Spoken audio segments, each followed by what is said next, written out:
Hi అందరికీ. Dress కుట్టగా మిగిలిన క్లాత్తో మీకు ఒక మంచి హ్యాండ్ బ్యాగ్ అయితే చూపిస్తాను. పొడవు 18 ఇంచెస్, అలాగే వెడల్పు 11 ఇంచెస్ వచ్చేలాగా క్లాత్ని కట్ చేసుకోవాలి. కట్ చేసుకొని లైనింగ్ కూడా అదేవిధంగా కట్ చేసుకొని రెండింటిని అటాచ్ చేసి స్ట్రైట్గా లైన్స్ అయితే వేసుకోవాలి. మనకు హ్యాండిల్స్ కోసము 20 ఇంచెస్ పొడవు, వెడల్పు 3 ఇంచెస్ పెట్టుకొని మడత పెట్టి కుట్టేసుకోవాలి. ఈ హ్యాండిల్స్ కోసము మధ్యలోకి మనము 2 ఇంచెస్ వచ్చే విధంగా హ్యాండిల్స్ని అయితే మనం కుట్టుకోవాలి.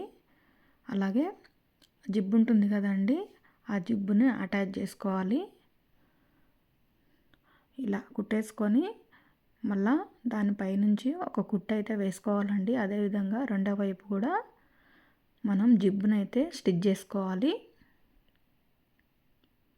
ఇలా ఒకవైపు కుట్టేసుకున్న తర్వాత రెండో వైపు కూడా ఖచ్చితంగా కుట్టుకోవాలండి. అప్పుడే నీట్గా ఉంటుంది హ్యాండ్ బ్యాగ్ అనేది.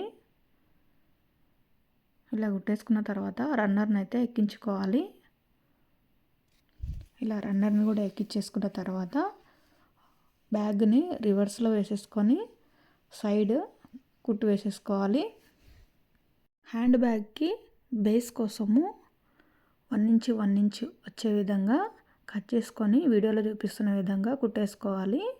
కట్స్ ఏమీ కనిపించకుండా ఎక్స్ట్రా క్లాత్ తీసేసుకొని ఇలా పైపింగ్ లాగా వేసేసుకుంటే క్యూట్ హ్యాండ్ బ్యాగ్ అయితే రెడీ అవుతుందండి. మీకు ఈ వీడియో నచ్చినట్టయితే వీడియోని లైక్ చేయండి.